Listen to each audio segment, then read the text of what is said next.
Hello students, welcome to Vayo learning. तो आज हम पढ़ेंगे मियोसिस वन।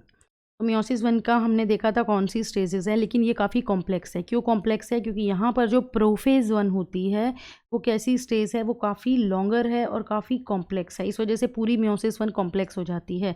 अब ये लॉन्गर क्यों है? क्योंकि इसके अंदर क्या है, बहुत सारी सब डिवीजन जो है वो हमें देखने को मिलती हैं। पहली लेप्टोटीन 5 फेजेस में जो है ये डिवाइड करी है। लेप्टोटीन, जाइगोटीन, पैकीटीन, डिप्लोटीन और डाइकाइनेसिस। तो अब हम बात करते हैं लेप्टोटीन की। लेप्टोटीन में क्या होगा कि यहाँ पर क्रोमोसोम हमें, अगर जब हम माइक्रोस्कोप में देखेंगे तो हमें विजिबल होंगे।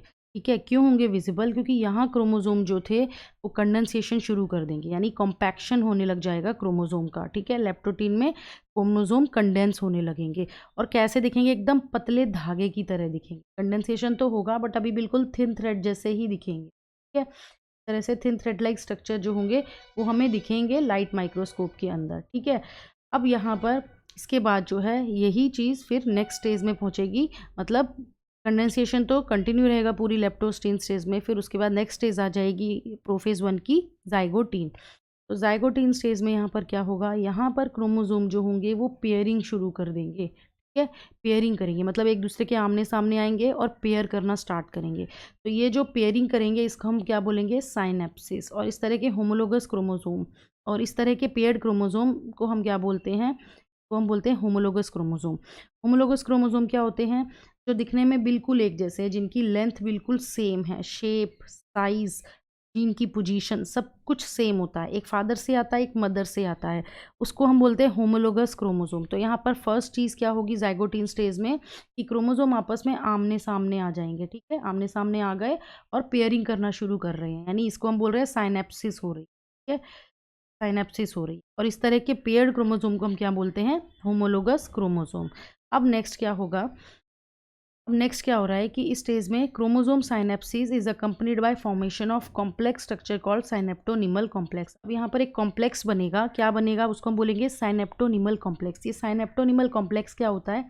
जब क्रोमोसोम आमने सामने आएंगे पेयर करने के लिए, पेयरिंग होएगी, तो यहाँ पर एक क्या बनेगा? बीच में एक लेडर लाइक स्ट्रक्चर बन जाए, लेडर लाइक प्रोटीनिशियस स्ट्रक्चर बनेगा, लाइक प्रोटीनिशियस स्ट्रक्चर बनेगा। इसको हम बोलेंगे साइनेप्टोनिमल कॉम्प्लेक्स। हम बोलेंगे साइनेप्टोनिमल कॉम्प्लेक्स। ठीक है, ये साइनेप्टोनिमल कॉम्प्लेक्स जो है ये हमें देखने को मिलेगा। अब उसके बाद ये जो हमारे complex form by a pair of synapsed homologous chromosome, इनको हम बोलेंगे बाइवेलेंट और टेट्राड। बाइवेलेंट हम क्यों बोल रहे हैं? क्योंकि दो क्रोमोसोम है। ठीक है, एक ये वाला क्रोमोसोम होगा, ठीक है, और एक ये वाला, इस वजह से हम इसको बाइवेलेंट बोलेंगे।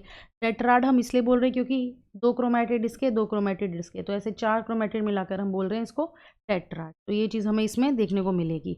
ओके, और ज़्यादा जो है ये क्लियरली विजिबल हमें ये नेक्स्ट स्टेज में होगा, जो है पैकिटीन स्टेज की बात करें। तो पैकिटीन स्टेज में क्या होगा? पैकिटीन स्टेज में क्रोमोसोम्स काफ़ी ज़्यादा थिक दिखेंगे। ठीक है, जब क्रोमोसोम बहुत थिक हो जाएंगे तो यहाँ पर जो चार क्रोमैटिड्स थे, ठीक है, वो हमें बिल्कुल अलग होते हुए दिखेंगे और एकदम टेट्राड हमें देखने को मिलेगा। ठीक है, क्लियरली दिखेगा। अब इस स्टेज में क्या होगा? यहाँ पर अपीयरेंस हो जाएगी किसकी? Recombination nodules. रिकॉम्बिनेशन नोड्यूल्स क्या होते हैं? जिस साइट पे क्रॉसिंग ओवर होगी उधर हमें ये रिकॉम्बिनेशन नोड्यूल्स देखने को मिलेंगे। यानी क्रॉसिंग ओवर क्या होगी? नॉन सिस्टर क्रोमैटिड्स के बीच में जो है वो होगी। ठीक है, जैसे यहाँ पर हम देख रहे हैं ये दोनों क्या है? Sister chromatid. ये दोनों क्या है? Sister chromatid. लेकिन ये वाला और ये वाला क्या है?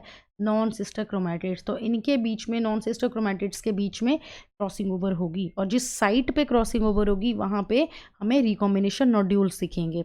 अब क्रॉसिंग ओवर होती क्या है? यहाँ पर क्या होगा? एक्सचेंज होगा जेनेटिक मटीरियल का, यानी ये वाला क्रोमैटिड और ये वाला क्रोमैटिड अपना जेनेटिक मटेरियल एक्सचेंज करेंगे। कुछ पार्ट इसका इसमें जाएगा, कुछ पार्ट इसका इसमें जाएगा, तो जेनेटिक मटेरियल आपस में एक्सचेंज कर जाएगा। अब ये क्रॉसिंग ओवर कैसा प्रोसेस है? Enzyme mediated process. मतलब यहाँ पर एंजाइम लगेगा जिसका नाम है रिकॉम्बिनेस। तो क्रॉसिंग ओवर में कौन सा एंजाइम लगेगा? रिकॉम्बिनेस एंजाइम लगेगा।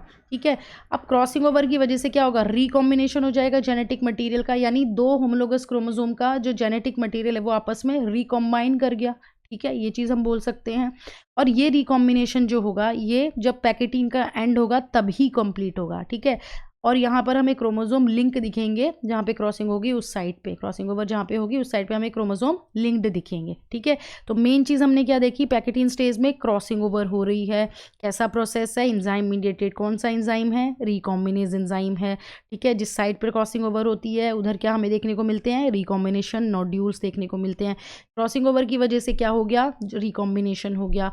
रिकॉम्बिनेशन कब एंड होगा, जब पैकेटिन कंप्लीट हो जाएगी। ठीक है, ये चीज़ हमने पढ़ी पैकेटिन में। अब हम नेक्स्ट बात करते हैं डिप्लोटीन की। तो डिप्लोटीन स्टेज की बात करें तो डिप्लोटीन स्टेज में क्या होगा, यहाँ पर जो साइनेप्टोनिमल कॉम्प्लेक्स बना हुआ था, यानी एक लेडर लाइक प्रोटीनेशियस कॉम्प्लेक्स बना था दो होमोलोगस क्रोमोसोम के बीच में, वो क्या होगा, डिसॉल्व होने लग जाएगा। यानी जो रिकॉम्बाइंड होमोलोगस क्रोमोसोम होंगे ना, वो आपस में सेपरेट करेंगे, लेकिन कौन से साइड पर सेपरेट नहीं करेंगे, जहाँ पे क्रॉसिंग ओवर हुई होगी उस पॉइंट को अगर छोड़ दे तो बाकी सब जगह से क्या होगा, ये आपस में होमोलोगस क्रोमोसोम सेपरेट होने लग जाएंगे। यानी इस पूरे एरिया से ये दोनों सेपरेट होते हुए दिखेंगे, सिर्फ इस जगह पे क्रॉसिंग ओवर होगी, इधर पे हमें ये बिल्कुल आपस में जुड़े हुए दिखेंगे। ठीक है, यहाँ पर सेपरेट नहीं दिखेंगे। तो यहाँ पर जिस पॉइंट पे क्रॉसिंग ओवर हुई थी उस पॉइंट पे एक एक्स शेप स्ट्रक्चर बनेगा। ये एक्स शेप स्ट्रक्चर को हम क्या बोलेंगे, इसको बोलेंगे काइज़मेटा। ठीक है, काइज़मेटा फॉर्मेशन डिप्लोटीन स्टेज में हो जाएगी। ये चीज़ हमने यहाँ पर पढ़ी डिप्लोटीन स्टेज में। एक चीज़ यहाँ पर लिखी है कि जो ऊसाइड होते हैं कुछ वर्टिब्रेट्स के, उसमें डिप्लोटीन मंथ और ईयर्स तक जो होगी वो रहेगी। ठीक है, लास्ट स्टेज आती है प्रोफेज 1 की, डायकाइनेसिस। तो डायकाइनेसिस स्टेज में क्या होगा, यहाँ पर जो है टर्मिनलाइजेशन हो जाएगा काइज़मेटा का, यानी अब काइज़मेटा भी जो है वो हमें नहीं दिखेंगे। ठीक है, इस स्टेज में क्या होगा, क्रोमोसोम पूरी तरह से कंडेंस हो जाएंगे। मियोटिक स्पिंडल जो है वो असेंबल हो जाएगा, यानी स्पिंडल फाइबर्स वगैरह हमें पूरी तरह से अब दिखने लग जाएंगे इसमें। ठीक है, तो यहाँ पर हम क्या देख रहे हैं, जो हमारा ये एक्स शेप स्ट्रक्चर बनाया था काइज़मेटा, ये आपस में पूरी तरह से हट गया, अभी हमें नहीं दिख रहा, और ये क्रोमोसोम पूरी तरह से सेपरेट हो गए हैं और पूरी तरह से कंडेंस होते हुए दिख रहे हैं यहाँ पर। ठीक है, अब यहाँ पर इस स्टेज में क्या होगा, न्यूक्लियोलस, न्यूक्लियर एनवेलप, ये सब जो है ये डिसअपियर हो जाएंगे, न्यूक्लियर एनवेलप ब्रेक डाउन हो जाएगी, और यहीं से प्रोफेज 1 की जो ये लास्ट स्टेज है डायकाइनेस, यहाँ से फिर कौन सी स्टेज आएगी, नेक्स्ट स्टेज आएगी मेटाफेज स्टेज। ठीक है, तो मेटाफेज स्टेज में फिर हम एंटर कर जाएंगे। तो मेटाफेज 1 की बात करें, मेटाफेज 1 में क्या होगा, यहाँ पर बोल रहे हैं कि जो बाइवेलेंट क्रोमोसोम होंगे वो इक्वेटोरियल प्लेट पे अलाइन हो जाएंगे।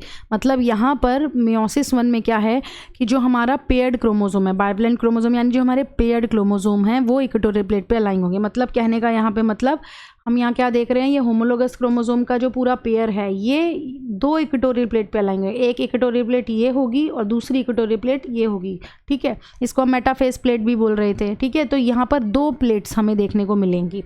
दूसरी चीज़ यहाँ पर क्या होगी, जो होमोलोगस क्रोमोसोम हैं वो क्या करेंगे, अपोजिट पोल्स की तरफ मूव करना स्टार्ट हो जाएंगे। ठीक है, ये तो होगा मेटाफेज 1 में। अब एनाफेज 1 में क्या होगा, एनाफेज 1 में यहाँ पर क्या होगा कि जो होमोलोगस क्रोमोसोम है वो सेपरेट होंगे, और यहाँ पर सिस्टर क्रोमैटिड्स जो होंगे वो सेपरेट नहीं होंगे, वो अपने सेंट्रोमेयर से एसोसिएट रहेंगे, जुड़े रहेंगे। ठीक है, तो जैसे यहाँ हम इस डायग्राम में देख रहे हैं पूरा का पूरा होमोलोगस क्रोमोसोम सेपरेट हुए हैं। ठीक है, बट यहाँ पर सिस्टर क्रोमैटिड्स जो हैं ये सेपरेट नहीं हुआ, ये सेंट्रोमेयर से ज्वाइन है अभी भी। ठीक है, तो ये फ़र्क है माइटोसिस और एनाफेज 1 जो मियोसिस 1 है उसके अंदर। ठीक है, अब इसके बाद लास्ट फेज़ है वो है टीलोफेज।